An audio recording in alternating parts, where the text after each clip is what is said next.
মানবতা, মনুষ্যত্ব, মহানুভবতা, এই তিনটির পারফেক্ট উদাহরণ হচ্ছেন আমাদের আবুল বাশার ভাই।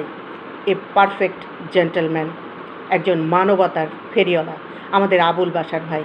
আমরা গর্বিত উনি কুষ্টিয়ার মানুষ, ঠিক তেমনই গর্বিত উনি আজ বিশ্বনন্দিত একজন কন্টেন্ট ক্রিয়েটর, একজন আমেরিকান ডক্টর এবং একজন ফেসবুকের সফল কন্টেন্ট ক্রিয়েটর। ফেসবুকে যাকে মানবতার ফেরিওয়ালা বলে সবাই চেনে। ধৈর্য, নিষ্ঠা, পরিশ্রম ও সংগ্রামের পারফেক্ট উদাহরণ আমাদের আবুল বাশার ভাই। মানবতা, মহানুভবতা ও মনুষ্যত্ব যদি শিখতে হয় তার কাছ থেকে শিখুন। ধন্যবাদ আবুল বাশার ভাই, এত চমৎকার একজন মানুষ আপনি।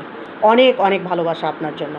প্রতিনিয়ত ফেসবুকে কাজ করছেন, লাইভের মাধ্যমে একে অপরকে বন্ধু দিচ্ছেন, বন্ধু করছেন এবং একে অপরের সাথে সংযুক্ত করছেন। অনেক অনেক দোয়া ও ভালোবাসা আপনার জন্য।